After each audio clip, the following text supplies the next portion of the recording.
Imagino que o professor deve ter entrado na UFSC na época do mimeógrafo, né? E encerrou a carreira na época da inteligência artificial. Então, passou por todas essas transformações, são quase 50 anos de inovações na docência, na sua atuação. Jesué, esse assunto seu nesse momento é motivo de uma outra conversa, porque você falou de coisas muito importantes, né? E você falou de tendências, você falou de transformações que são impactantes, né? E isso vai mudar muito a vida da gente, né? Acho que de uma maneira muito drástica e muito definitiva, né? Mas pegando apenas um lado mais leve do que você mencionou, que é a questão das pessoas estarem constantemente conectadas, né? E com isso elas quererem viver em tempo real as coisas, né? Tá conversando com você, escuta aquele barulhinho do WhatsApp, já pega para ver e tal. Às vezes, continuando a conversa, ela já vai responder o WhatsApp, né? Então, eu acho que esse é um aspecto preocupante, porque você consegue fazer isso, agir dessa forma, lidar com vários assuntos, dentro de um nível de superficialidade, né? Mas se você precisa tomar uma decisão mais pensada, ou precisa de uma reflexão maior, essa distração ela acaba lhe prejudicando, né? E você nota, como eu noto, que hoje dificilmente as pessoas conseguem lhe dar atenção de uma maneira focada e contínua durante um certo tempo. Às vezes a pessoa te faz uma pergunta, se você estica muito a sua resposta, ela já se desinteressa, já preocupa de outra coisa. Você, ao conversar com ela, você já nota que ela já não está prestando atenção àquilo que você está falando. Então, as pessoas se tornam superficiais e isso é preocupante. As pessoas não focam mais num determinado assunto, né? Então, falando de docência, falando de aprendizagem, falando de interação professor e aluno, você precisa se dedicar, seja aluno, seja professor, você precisa se dedicar por inteiro, né? Então, essa distração que vem com as mídias sociais, que vem com esse entorno, eles podem ser, esses instrumentos podem ser bons instrumentos de ensino e de aprendizagem, mas também podem levar a distrações, né, que não só te prejudicam, mas te impedem de você construir essa estrutura do conhecimento, que só depende de você, né? Porque muitas vezes você acha que, não, o conhecimento está aqui, o conhecimento está ali, quando eu preciso disso eu pego aqui e tal, e você não internaliza aquilo daquela maneira elaborada e sofisticada como precisaria, né? Agora, não há dúvida de que nós teremos mudanças cada vez maiores. Você menciona essa questão aí das novas tecnologias, mas outras mudanças, eu acho que mais dramáticas virão, que é aquela porque hoje nós temos aquilo que tem vida, né? As pessoas, os animais têm vida, e o que não tem vida, as coisas e os objetos não têm vida, né? Então,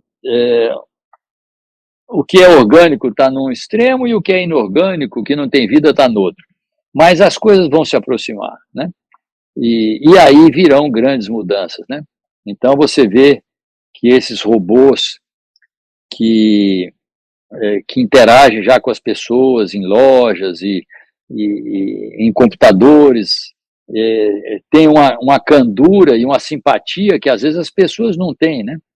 Então, isso quando você traz para o mundo real também, eu acho que cada vez vão aproximar mais essas duas coisas. Nós vamos começar cada vez mais, seja colocando uma prótese em você, seja pensando em você, ou seja, dando atribuições a um determinado robô que o humaniza, né? Esses dois mundos, né? O mundo daquilo que tem vida e aquilo que não tem vida. Eu tenho a tendência a achar que ele cada vez vai ficar mais cinza, e se nós pudéssemos viajar daqui a 50 anos, eu penso que a coisa que mais nos espantaria seria essa dificuldade de você distinguir o que é um ser humano e o que é um ser humano, vamos dizer, estrito sensu, e o que é um ser que foi criado, inventado e um robô, né? Eu acho que essas interfaces vão diminuir muito, né? Você vê que em países como Japão, como Coreia do Sul, né? As pessoas preferem já ter como companheiras e companheiros avatares, né? Vamos dizer assim, do que pessoas físicas de carne e osso, né? Então, isso que você está falando é um assunto estimulante, né? Como é que a gente pode usar isso a nosso favor, mas complexo, né? Se a gente olha aí para a história da tecnologia, a gente se espanta com quantidade de coisa que já aconteceu, né? Nós aprendemos a voar, falar no telefone, se comunicar, essas coisas todas, né?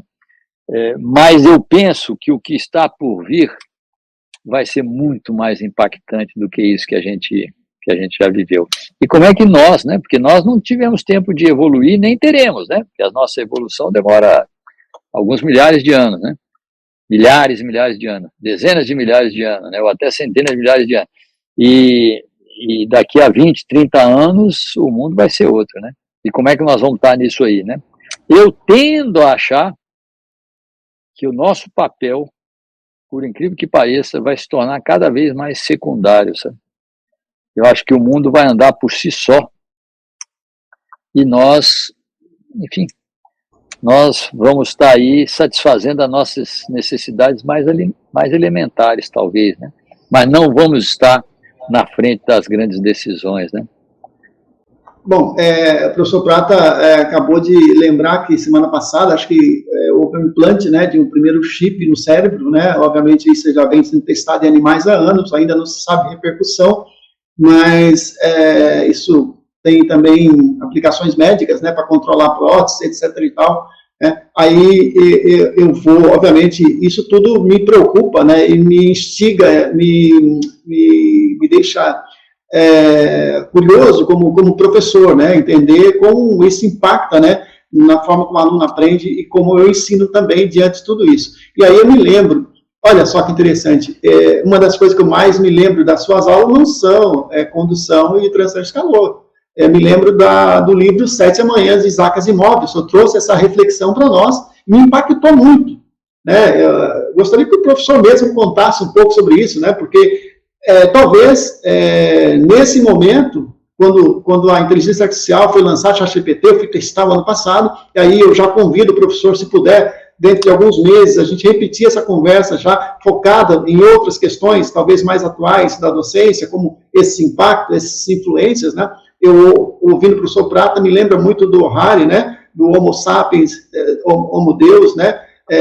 Que são livros que me inspiram muito, ou lições para o século XXI, que são atualíssimos, né? É um jovem, né, historiador que tem uma visão incrível sobre as possibilidades, né, e que tem uma visão de mundo, de evolução encantadora de se ler, né? Eu creio que é uma das leituras obrigatórias de qualquer jovem hoje, né, engenheiro ou mesmo curioso do mundo, né? Então, isso me lembrou muito essa fala dele, né, dessas possibilidades, né, que ele apresenta. Me fala um pouco sobre isso, né, porque o Sete Amanhã de Isaac Asimov me inspirou bastante aquela forma como se transmite o conhecimento. Você pode contar para os nossos colegas? Jesué, eu também fui muito impactado pelo aquele livro, né? Estou na dúvida agora se são os 7 amanhãs ou se são os 9 amanhãs, hein?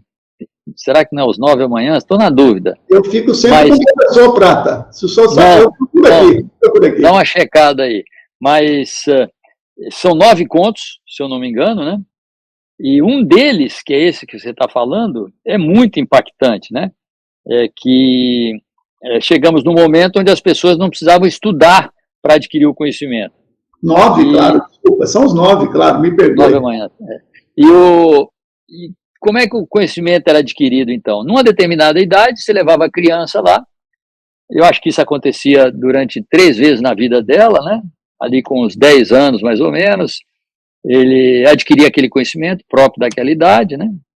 E depois, na adolescência, tinha uma segunda dose, e depois, no início ali do que seria uma vida profissional, ele adquiriu o conhecimento da profissão. Então, não precisava fazer esforço para aprender o conhecimento, né? E esse conto fala de uma pessoa que ele adquiriu o conhecimento dele, e falaram que, no caso dele, não ia dar para transferir para ele, que ele ia ter que estudar.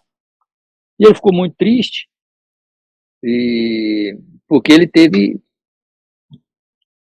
que ir para livro, estudar, gastar o tempo enorme. E isso aconteceu nas 2 outras vezes seguintes também. E para resumir, né, que é a beleza da história, é que pouquíssimas pessoas continuavam adquirindo conhecimento através seu próprio esforço, porque só assim essas pessoas tinham capacidade de criar e gerar novos conhecimentos.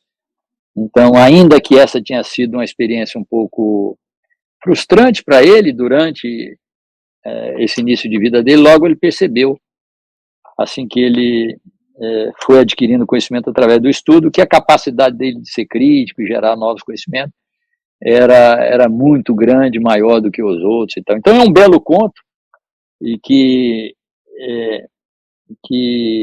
nos remete, eu penso que naquela época, à percepção de que a inteligência humana ela era imbatível, e de que, se você deixasse a pessoa pensar livremente e tal, nada superaria essa pessoa. Eu tenho a impressão que a realidade hoje é um pouco diferente. Nós já aprendemos que a maneira como nós pensamos não necessariamente é a melhor maneira de pensar, né?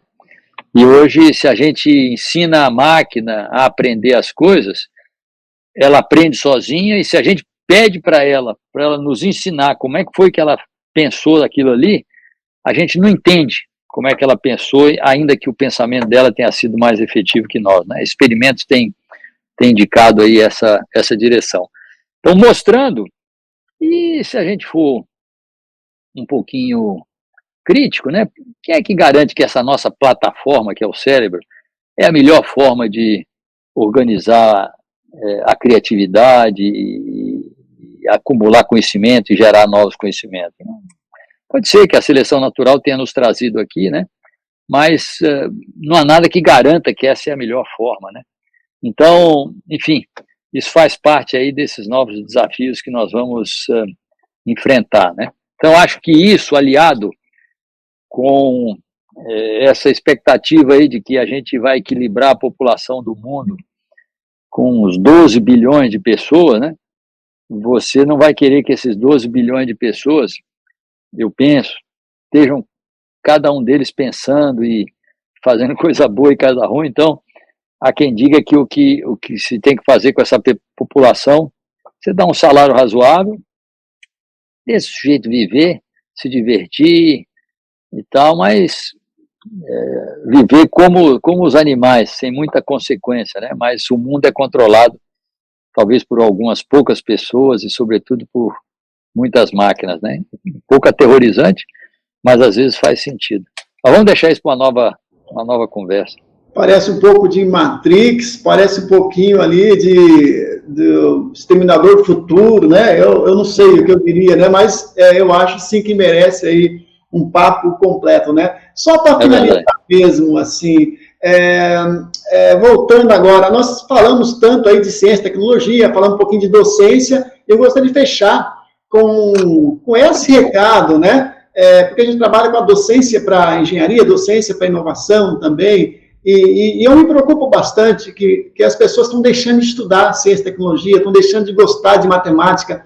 Eu fiquei vendo ali ontem sobre o Plano Nacional de Educação, que a questão da matemática não tem sido colocada com a relevância que se deveria. Eu fico vendo que países como os Estados Unidos, por exemplo, as pessoas estão abandonando o estudo das ciências exatas também, tem tido muita reclamação enquanto isso, e isso tem impactos na sociedade. No Brasil, por exemplo, eu falei do número ali de 6 a cada 100 graduandos fazem área de engenharia, né? E falei também que desses, 30% se formam. Em países, o Brasil forma o quê? 40, 50 mil engenheiros por ano, se for muito, né? A China tem um valor da ordem de 300, 400 mil engenheiros por ano, ou de cada 100 na China, quase 40 fazem engenharia. A Rússia também tem dado um valor muito grande a essas áreas mais exatas, muito mais que a União Europeia, né? E isso tem impacto, né? Obviamente, com o país. Se o país não consegue ensinar ciência, ensinar o gosto pela física, pela matemática desde jovem, não vai conseguir despertar o interesse por um futuro engenheiro ou cientista, né? Como é que a gente pode motivar as pessoas para gostar de ciência e tecnologia, gostar, né, de investigar, de ser curiosa, porque é isso que acredito que leve à inovação, né, a nossa inquietude que vai levar, obviamente, um processo de descoberta aí, e quem sabe as pessoas vão buscar mais essas áreas também, com nenhum desprestígio ou demérito a nenhuma área de conhecimento da humanidade, mas a gente sabe também que precisa, sim, de mais e melhores engenheiros, né, pesquisadores, cientistas, para promover inovação, com o objetivo de desenvolvimento também, né, e quando esse livro, voltando ao livro, né, Ciência, né, Inovação para Prosperidade, né, ou seja, para quê? Para a gente gerar riqueza e deixar de ser um país que só exporta praticamente minério de ferro. Eu gosto muito de assistir suas palestras sobre ciência e tecnologia, né, minério de ferro, congelados e soja, né, praticamente quase 50% da nossa balança comercial de exportação, decorrente de produtos muito básicos, sem valor agregado. E dessa forma, a gente não vai gerar riqueza, né? A gente tem que gerar mais equipamentos, né? Mais máquinas que façam outras máquinas, né? Como é que a gente sai dessa dificuldade, vou dizer assim, né? Vou dizer, esse sinó que nós temos aqui no Brasil, e creio que não é só o Brasil, não. Vários países estão enfrentando isso também. Em nível mundial, Josué, eu tenho a impressão que esse distanciamento da ciência, ele ocorre em função de uma percepção um pouco recente, né, de que a tecnologia está destruindo o mundo, a tecnologia está qualificando as pessoas para brigar de uma maneira mais drástica, né? Então as guerras, as armas, né? Então, de uma maneira geral, eu tenho a impressão que a população leiga mundial atribui muito a ciência, a tecnologia, muito dos estragos, né, que tem ocorrido aí com o planeta, né? Então, eu acho que isso é um pouco diferente do que acontece no Brasil, onde a desmotivação vem por uma série de fatores, e um deles é a desvalorização profissional, né? Porque se você observa que o salário do engenheiro hoje, ele está bem abaixo do que o salário de um advogado, por exemplo, né?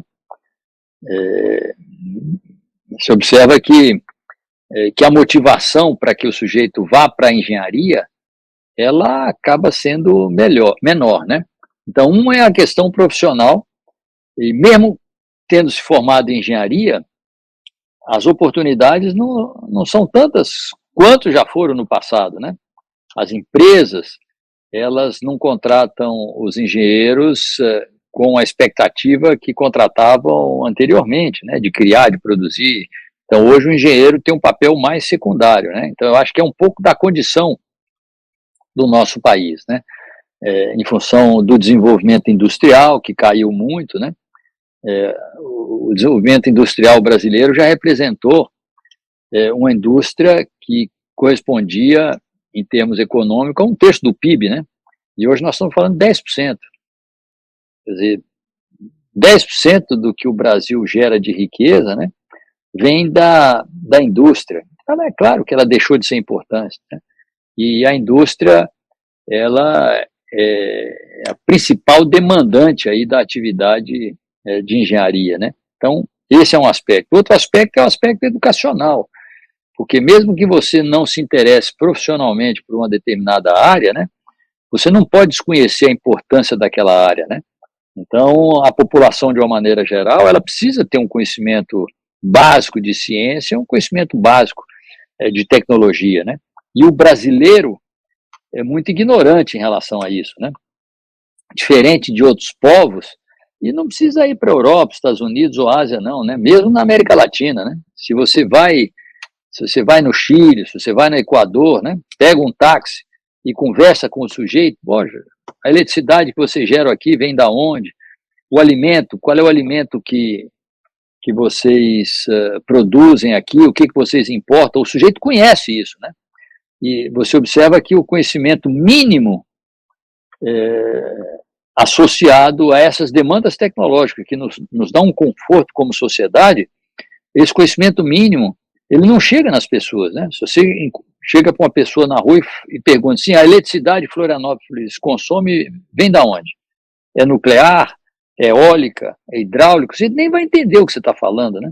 O alimento, né? Ah, eu estou vendo que vocês têm um asfalto aqui, esse asfalto é produzido aqui mesmo ou vocês importam? Né?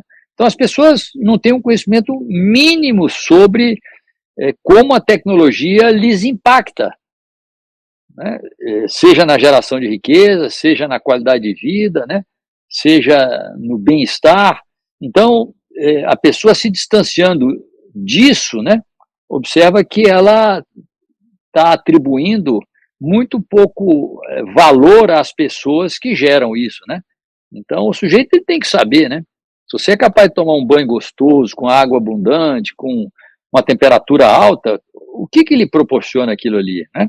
Se um prédio está bem estruturado, se um prédio tem uma rachadura, você tem que ter um conhecimento mínimo, né? Ou se um piso lhe favorece para andar, outro desfavorece, é para que as pessoas não tenham a menor preocupação. Esse mundo tecnológico, as pessoas nem enxergam, né? Você é capaz de andar numa rua, se a iluminação for boa, se a iluminação for ruim, o sujeito critica aquilo, mas sem se preocupar com a questão tecnológica, né? Qual é a diferença de uma lâmpada incandescente? Qual é a diferença de uma lâmpada fluorescente e assim por diante? Então, esse conhecimento tecnológico, ele se afasta da sociedade, né? E com isso, quem está associado a esse aspecto aí da vida da sociedade não tem a mesma importância. Então, isso que você menciona, eu penso que está muito associado à nossa dificuldade econômica do momento e sobre a educação, né? Porque mesmo aquilo que dá certo, né?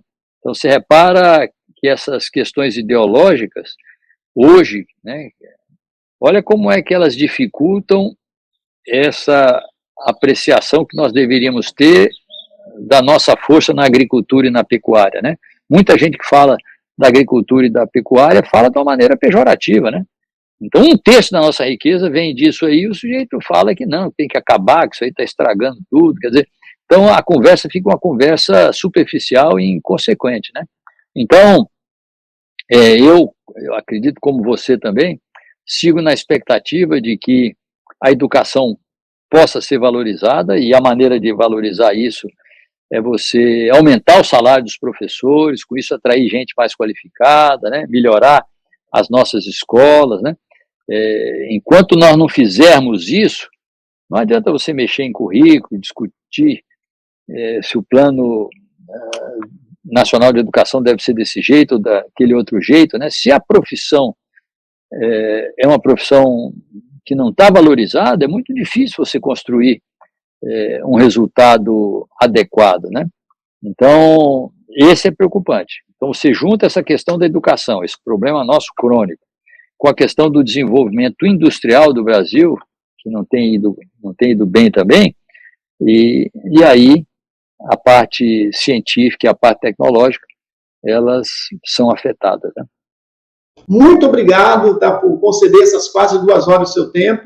Eu sei que o professor é muito ocupado, apesar de professor aposentado, eu creio que continua aí trabalhando, né, como pesquisador aí na UFSC, estou vendo aí, o professor continua aí no polo, né, que o local onde eu tenho muito carinho de ter trabalhado também um pouco aí na década de 90, né, e suas considerações finais por hoje, mas fica aí o convite para a gente fazer aí uma segunda ou terceira etapa desse trabalho. Jesué, como sempre, é um prazer muito grande conversar com você, interagir com você, pela sua inteligência, pela sua perspicácia. A conversa flui muito bem e falamos de assuntos muito diversos. Agora, no final, falamos de algumas dificuldades do Brasil, e esse é um tema importante para nós explorarmos também. Igualmente importante são as oportunidades que nós temos aqui no Brasil. Eu não tenho dúvida de que o Brasil talvez seja a nação com maiores oportunidades que nós temos hoje no planeta, né? Eu fico imaginando que uma nave espacial chegue na Terra com um conjunto de pessoas e vamos escolher onde é que nós vamos. Preciso de informação sobre os diferentes países. Eu não tenho dúvida, e a gente pode conversar sobre isso, né? Do que o Brasil se diferencia para coisas positivas em relação aos outros países, né? Então, ele é único, né? Então, eu não tenho dúvida de que a pessoa, olhando o que tem no Brasil, ia falar o seguinte: não, eu quero ir para o Brasil. Esse país aqui é o país que tem maiores oportunidades, né? Então, nós temos um país com muitas oportunidades, mas muitas oportunidades em vários segmentos, e algum dia a gente possa ter uma sessão dessa para falar dessas oportunidades em várias áreas, Eu tive a felicidade de, nesse tempo meu aí no Ministério, de lidar com uma série de programas em níveis nacionais, e é surpreendente os nossos biomas, os nossos projetos, as coisas que nós já fizemos, né? E é claro que há toda uma expectativa de que a gente possa transformar isso cada vez mais em riqueza, né? Enfim, essas conversas com você são sempre muito agradáveis, e agradeço mais uma vez essa oportunidade que você me dá de compartilhar com você aí essas reflexões, e já ficamos programados aí de uma próxima conversa. Muito obrigado, Jesué. Obrigado, professor. Saio daqui enriquecido e melhor do que comecei. Isso que é o mais importante, tá bom, professor Prata? Evidentemente, se a pessoa não puder assistir ela completa, eu vou fazer aí em várias partes, né? Que pode ser mais fácil de apropriação, tá bom? Muito obrigado aí, boa noite, tá? E bom descanso, professor Prata. Boa noite, bom descanso. Digo mesmo, estou saindo mais enriquecido do que quando eu cheguei.